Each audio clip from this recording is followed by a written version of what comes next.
ఆ కేసు ప్రభుత్వాన్ని ఆయన మాట్లాడిన ధోరణి పోలీసుల పట్ల పాజిటివ్ ఇంప్రెషన్ వస్తుంది. ఇప్పుడు సిఏ నాగరాజు కూడా ఏం తెలియనట్టే ఒక రకంగా, అంటే ఆయన జస్ట్ సర్టిఫై చేశాడు అనాథ సేవ ఇది అని, అది తప్పు అవుతుంది. ఆయన చెప్పిన వెర్షన్ ఏంటంటే టాస్క్ ఫోర్స్ వాళ్ళు పట్టుకొచ్చారు, సిఐ నాగరాజుకి అప్పచెప్పారు.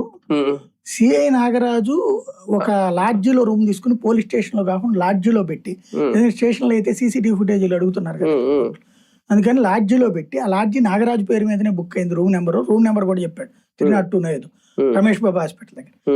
అక్కడ చెతక్ కొట్టారు. రోజు పొద్దున పూట్ల పోలీస్ కానిస్టేబుల్, సాయంత్రం పూట ఈయనే వెళ్లి కొట్టేవాడు. ఇది ఒక సివిల్ సెటిల్మెంట్ కేసు.